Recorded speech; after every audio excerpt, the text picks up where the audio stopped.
Good morning, my students. Today, once again, I have come before you with a lecture. And in previous lecture, I, we have discussed on Gandhi. What could have been the nature of Indian freedom without Gandhi? Today, once again, we are going to discuss a very important issue, and that is about the communalism in India. We have discussed a lot about nationalism, but today we have to discuss on communalism. Topic is why did communalism progress side by side along with nationalism in course of national movement? Or in other words, we can say why did communalism emerge to be a step brother of nationalism, and in a specific Indian condition, nationalism and communalism both progressed together, finally leading to the partition of India. Nationalism is, that is an integrative force. Communalism is a dividing force. Both are the product of the modern age, and both manifested themselves in course of the national movement. It is a matter of surprise that Western Europe is supposed to be the father of modern nationalism, but there you don't find the emergence of communalism side by side. But why did same just appeared in India? Before proceeding with the topic, first of all, we have to define the two different terms or related terms, you can say, nationalism and communalism. If you will just observe the traditional, or you can say the classical definition of this nationalism, so in fact, nation state reflects a community of the people which is having some sort of, you know, integration and some sort of,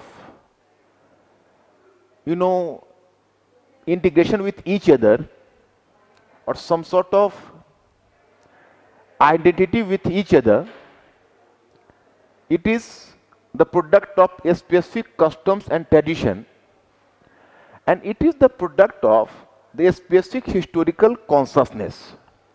So this is the classical definition of nationalism. Likewise, if you have to define what is communalism, so here I am giving the example. If the specific religious community, in fact, you find the term, community. So a specific religious community started to think we are having the identical political, economic, and social interest. So that is known as communalism. I am giving you some concrete example, the things would be more clear. If someone is inquiring from some other person, who are you? He will reply, I am a Brahmin or I am a Kshatriya. That means he is definitely a casteist. Because a person is having too many identities. You are not having the single one identity, but you are still making the single one identity as the basis of your recognition. So that is casteism. So likewise, if someone is inquiring from some other person, who are you? And he will reply, I am a Hindu, I am a Muslim, I am a Christian. So that is communalism. In fact, religion is not a bad thing. It is a good thing. It is for our spiritual upliftment, a spiritual realization. But whenever that became the part of the identity politics, so then it takes the form of communalism. My student, now you have to observe in course of national movement, communalism progressed side by side. What were the issues there? Firstly, when British came to India, so British was not having the proper understanding of Indian society. And just like the product of our Western bias, Western prejudices, British also started to treat India as a nation of different caste and religion. The British tried to identify India as the land of different religions and different castes. So under this impression, they unconsciously play the role of the communal division in India. Here you can find the two examples. One example is the census. You know, British for the first time introduced census in India. Census is a good thing. You can say, enumerating the number of the people. But the British adopted the specific method of the communal census and the caste census. On the basis of the census, the different castes and communities were specified. So unconsciously, it gave a communal consciousness. It created some sort of rivalry between the Hindu and Muslim communities who became more conscious about their demographic strength. Second one factor is, it was the first, very few people know, it was not an Indian historian, but rather the British historian James Mill, who composed the first history of India in the beginning of 19th century. And he classified Indian history in two periods, Hindu period and Muslim period. In one sense, the classification of Indian history between Hindu period and Muslim period, so it was the communalization of history. Here you find the communalization of history started. So that was the first factor. As the second factor, we have to mention about the earlier Muslim reaction against the modernization introduced by British in India. When the British came to India, it affected the different social groups. So even Muslims were affected. Now, even the Muslims were not a monolithic group. It consisted of the two different layers of society, the elitist Muslims and the commoners Muslims. Among the elitist Muslims, you can say most of them were coming from Jagirdari elements. They were the Jagirdars, nobles, aristocrats. Some of them were even English educated. So they felt a pinch of the British rule on two grounds. The first one, they felt a sense of loss on political front. They were having a sense of the loss of the power in India. They lost the political power before the British. And second one, they came to realize that they economically and socially lagged behind the majority of Hindus in India. So among such early intellectuals, Muslim intellectuals, you may come to know a name, Sir Syed Ahmad Khan. So Sir Syed Ahmad Khan became attracted towards the Muslim upliftment walk. But it was Sir Syed Ahmad Khan who unconsciously laid the foundation of the communal politics in India. What is the reason? In fact, here the Muslim elite felt that we have lost, and in our loss, even a specific British policy became instrumental. But they fell under the wrong impression. If we will gain the British support and British grace, so we can overcome the demographic strength of the Hindus. Here I am giving the example. In fact, they came to realize that the Muslims are perpetual minority in India. They cannot fight with the Hindus on election fronts. So Sir Syed Ahmad Khan was very scared about the progress of democratic politics and democratic institutions in India. They tried to establish that there should be the two votes only, because the Hindustan is the collection of two qaums, Hindus and Muslims. So Hindus should have one vote and Muslims should one vote. So in place of the numerical strength, in fact, the communal basis should be the basis of representation in politics. So it was the view given by Sir Syed Ahmad Khan, and he tried to convince the British and look toward the British. He even suggested the Muslim youth to beware of the national politics and national movement in order to win over the sympathy and support of the British. So it is from here you can say confusion started. So this is the reaction of the elitist Muslims. But we have to talk about the other Muslims as well, as the lower class Muslims. So lower class Muslims normally, they were the peasants, the village workers, etc., etc. So they were suppressed by the British rule. the, you can say, high land revenue exaction, the excessive economic pressure, just made their plight very pathetic. So even these elements reacted against the British rule.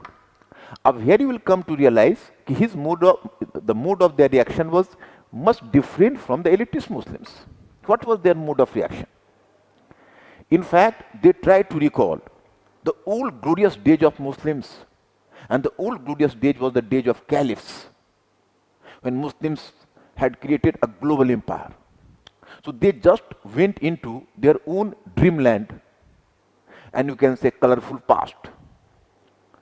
So whenever they were talking about the caliph rule or to convert India from Darul Harb to Darul Islam, so such proved counterproductive. Although target was British, but even in course of time, it created a divisive politics in India, because even the Hindus and other communities fell into the ambit.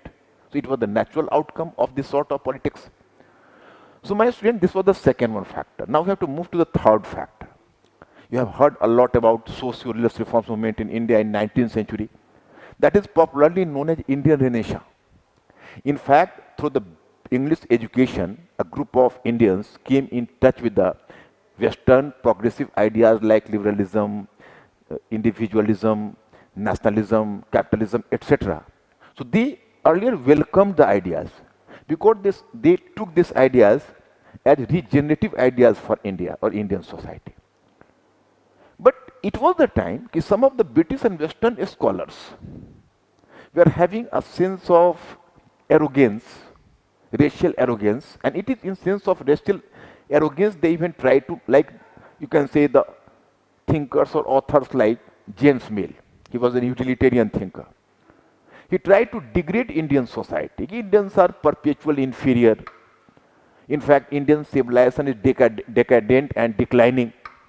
So naturally, a group of intellectuals reacted against the British situation. Here you find what you know as the Indian Renaissance, so that consisted of the influence from Western elements as well as the reaction both. Now in course of the reaction, they moved towards their own tradition and culture. And as a reply to the British and, you can say, intellectual arrogance of the Western thinkers, they tried to explore some merits of Indian culture itself. And they tried to find out some specific, you can say, ideological achievement of ancient Indians. So it is in this course, unconsciously, they became revivalist. And revivalist politics proved counterproductive once again, because some Hindu thinkers started to sing about the ancient glory of the Indian culture. So now the Muslims felt a sense of isolation, because if ancient India representing the glory of Hindus, then where the Muslims should search their glory? So this was the pertinent and perpetual question before them. So obviously they started to look towards the West Asia and Central Asia for their glorious history. That is the one point. Once again, there are some other points and other issues as well. One important issue was that so far the British encouraged the divisive politics in India unconsciously, as I have told you earlier, that they were almost unaware of the specific nature of Indian society. But up to the beginning of 20th century, when national movement of India intensified and there was the rise of extremism in Indian politics, so here you will come to know that this phenomena, in fact, just terrified the British. And British came to realize that it is better to divide the national movement of India through following the policy of divide and rule. And it was in this course, they encouraged a policy of communal division. You might have heard about this policy, divide and rule. And it is on this basis they introduced the separate electorate of 1909 and also encouraged the politics of the Muslim League. So it was the course. Now one other factor was that so far you have observed communalism in its moderate phase. What is there are the two terms, moderate phase and extremist phase. You may be a bit curious, what is the specific nature of the moderate phase of communalism? In moderate phase, communalism believes that the political, economic and social interest of the specific community is one and the same and different from that of other communities. Although it is also, even it is creating some sort of division, but definitely the division is having some moderate tinge, not extremist tinge, you can say. But it is from 1937 onwards, there was the rise of the leaders like Jinnah, and even some Hindu communalists did not lag behind him. They tried to establish that the secular interests or the political, economic and social interest of the Muslim communities are antithetical to the other communities. So when such a concept emerged, so that proved excessive divisive. In the meantime, the elections of 1937 proved a landmark because it encouraged the communal politics further. The losses in elections made Muslim League upset and even some Hindu communalist parties, and they changed their strategy. They redefined their objective and they started their politics with new vigor. So that's why you can see in 1937, after 1937, the communal politics reached up to its extremist phase. Here, two names you can find here. One is in League, the leader of League, Jinnah. There was the rise of Jinnah. Now, the matter of surprise is that Jinnah Sahib himself is supposed to be a secular. You might have heard a lot about Advani ji. Once in his Pakistan speech, he declared that Jinnah was secular. So some Indian leaders could not tolerate this, and that proved devastating to the career of Advani ji. You might have heard about. If you will just seek my opinion, I will just tell that Jinnah was definitely secular in his personal life. He was taking a Scotch whiskey, smoking cigar. Hardly will you find any example he was just going to mosque or observing roja, namaz, etc. But simply this is not the level of secularism. In fact, in public life, Jinnah was communal because it became the brand of politics of Jinnah. It was Jinnah who declared that Hindus and Muslims are the two nations and they needed to land, different region and different identity. So in political life, Jinnah was definitely communal. The matter of surprise is that there is the very reputed Hindu leader you might have heard a lot, B.D. Savarkar, now awaiting for the Bharat Ratna as well. And Savarkar was such a dedicated nationalist. If you have to measure the weightage of Savarkar, you are invited to go to Port Blair, and particularly you are supposed to visit cellular jail. You will be surprised to know that what was the political status of Savarkar there. Every, you can say, corner of this cellular jail is speaking about the glory of Savarkar. Even your flight will land at the airport at Port Blair. The name of the port is the Veer Savarkar port. But it is in 1930s Savarkar turned to Hindutva politics. And then even he started to make an attack on, you can say, League and Muslims. So it was in this context that unconsciously Savarkar has given a new definition of nationalism. You people have heard about a term, cultural nationalism. Cultural nationalism is a term, even today, that is quite popular, and it is a matter of, you can say, intellectual discourses as well. What is cultural nationalism? Savarkar emphasized, in fact, a state is a political identity, but nation is a cultural identity. That is good. This is right. But simultaneously he told that in India, the basis of cultural identity is Hinduism. So if you have to develop the cultural identity in India, you have to cling to Hinduism. Not simply that, he also made this point clear that for being an Indian, you are supposed to have your birthplace and even your pilgrimage centers in India. It means that Muslims and Christians are not going to be counted because they were having their pilgrimage centers outside of India. So unconsciously, I am sorry to say that yet this sort of cultural nationalism and the definition of nationalism made the work of Jinnah and League easy because they were seeking this sort of politics.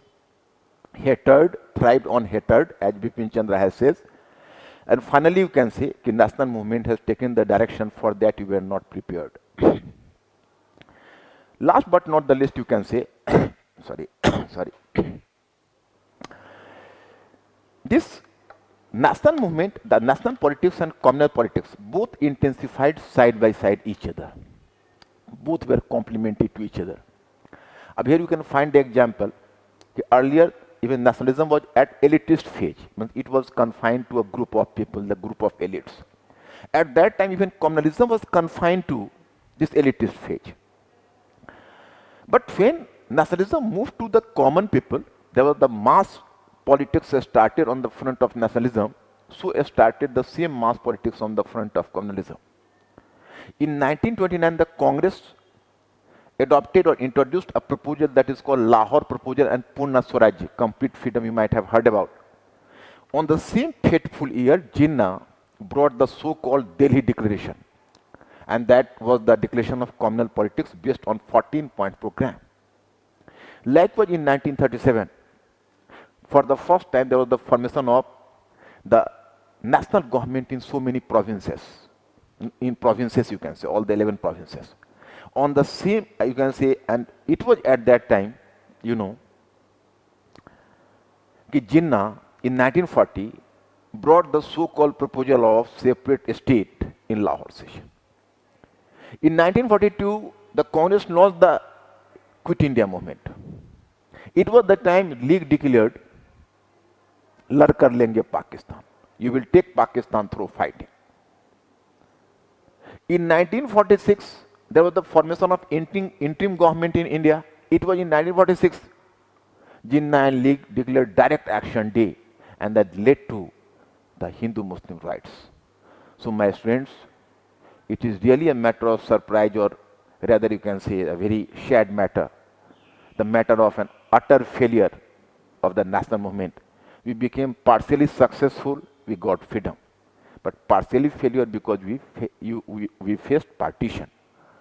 And matter of surprise is that some of the secular leaders and secular parties which are making the claim in India, what were they doing? What did they not do enough to avert the situation of partition? It is also a matter of surprise, but we have to discuss this topic, this issue in the next one topic, and that is, was partition inevitable or could it be averted? So my friends, in the next lecture I will make this point clear.